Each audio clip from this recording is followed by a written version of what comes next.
दोस्तों, दिल्ली की राजनीति में इन दिनों अजीब खेल चल रहा है। एक तरफ अरविंद केजरीवाल रिजाइन देकर अपने पद से इस्तीफा देकर आतिशी मार्लेना को सीएम बनाए, तो आतिशी मार्लेना कुर्सी पर बैठने से मना कर दी। उन्होंने शपथ लिया, सीएम बनी, लेकिन कहा कि हम अरविंद केजरीवाल के कुर्सी पर नहीं बैठेंगे, क्योंकि हम भारत के जैसे उनके खड़ाओं के का जो है उसी को हम इज्जत करते हुए और हम राजगद्दी चलाएंगे जब तक कि अरविंद केजरीवाल को दोबारा सत्ता पर न बैठा दिया जाए। लेकिन ऐसा नहीं था कि वो सिर्फ सीएम पद की बात हो रही थी। अब यही बात दिल्ली विधानसभा में भी शुरू हो गई। विधानसभा सत्र की शुरुआत के साथ ही एक बड़ी मिस्ट्री भी सॉल्व हो गई। आतिशी के सीएम बनने के बाद अब विधानसभा में कौन कहां बैठ रहा है, ये बात भी सामने आ गया। विधानसभा के पूर्व सीएम केजरीवाल के लिए कोई कुर्सी खाली नहीं छोड़ी गई है। वहीं आतिशी जब पहली सीट पर बैठ रही हैं, केजरीवाल को सीट नंबर 41 दिया गया है। जब सीएम होते हैं तो उसे पहला नंबर दिया जाता है। नए सीटिंग प्लान के मुताबिक दिल्ली के नए सीएम आतिशी अब पहली सीट पर बैठेंगी। इस बीच दिल्ली के पूर्व मुख्यमंत्री और आम आदमी पार्टी के प्रमुख अरविंद केजरीवाल को 41 नंबर सीट अलॉट किया गया। पिछले हफ्ते दिल्ली की तीसरी महिला मुख्यमंत्री आतिशी मार्लेना बनी और इससे पहले सीट नंबर 19 पर बैठती थी। सौरभ भारद्वाज, कैलाश गहलोत और मुकेश अहलावत सहित दिल्ली के कई मंत्रियों का सीट नंबर अब बदल गया है।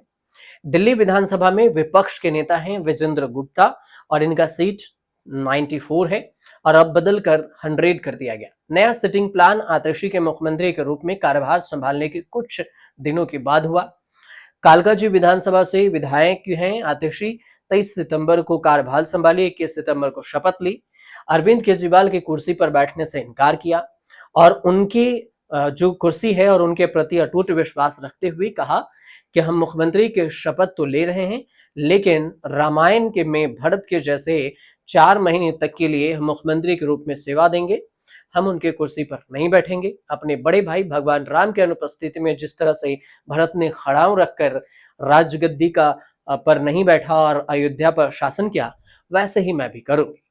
आज मैं वहीं बैठकर बोझ उठा रही हूं। ये बात आतिशी मार्लेना ने 23 सितंबर को जब उन्होंने सीएम पद की शपथ लेने के बाद कार्यभार संभाली थी, तब कही। दिल्ली विधानसभा में सीएम की जगह हमेशा स्पीकर के सामने होती है।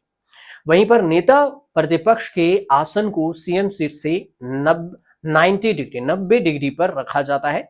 लेकिन अब जब आतिशी ने खुद को भरत बता दिया, ऐसे में क्या वे फिर से नियम को ताक पर रखते हुए स्पीकर के सामने वाली कुर्सी पर नहीं बैठेंगी? क्या केजरीवाल भी एक साधारण विधायक की तरह मौजूद रहने या फिर कोई स्पेशल ट्रीटमेंट मिलने वाला है उनको? अब इस सब के बीच में सवाल के बीच में है कि बीजेपी की रणनीति क्या होगी। बीजेपी की तैयारी दूसरी है। 14 मुद्दों के साथ आम आदमी पार्टी सरकार पर हमला कर रही है और दिल्ली में पानी की किल्लत से लेकर मानसून में हुई 50 लोगों की मौत तक, बुजुर्ग की पेंशन से लेकर गरीबों के राशन कार्ड तक कई मुद्दों पर बीजेपी बहस चाहती है। नेता प्रतिपक्ष विजेंद्र गुप्ता तो यहां तक कह रहे हैं कि केजरीवाल को यह समझने में देर लग गई कि सरकार या जेल से नहीं चल सकती या फिर बेल से नहीं चल सकती। सरकार चलाने के लिए सूझबूझ चाहिए, जो कि अरविंद केजरीवाल नहीं कर रहे हैं। इधर देखें तो आतिशी मार्लेना और फिर अरविंद केजरीवाल और मनीष सिसोदिया दिल्ली की सड़कों पर उतरे हैं, लोगों के बीच जा रहे हैं।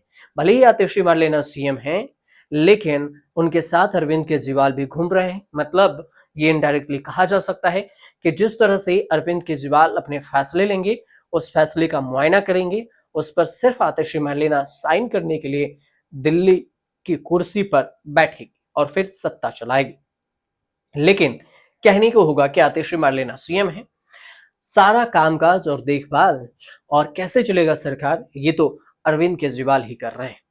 फिलहाल इस दिल्ली की राजनीति से ये जानकारी थी। आपको कुछ अगर अलग जानकारी या फिर कोई ऐसी जानकारी चाहते हैं तो हमें कमेंट कर जरूर बताइएगा कि कौन सी जानकारी जो खास हो और हम उसे आसान भाषा में आपके लिए ला सकें जो आप नहीं समझ पा रहे हो। हमारा मकसद होता है कि हम किसी भी जानकारी को एक आसान भाषा में आप तक पहुंचा सकें। कोई म्यूजिक नहीं, कोई ग्राफिक नहीं, ताकि आप आसानी से आम आदमी की तरह समझ सकें और उसे एक कहानी का रूप दिया जा सके। फिलहाल आपको ये जानकारी अच्छी लगी हो तो चैनल को सब्सक्राइब कर लीजिएगा और शेयर भी कर दीजिएगा।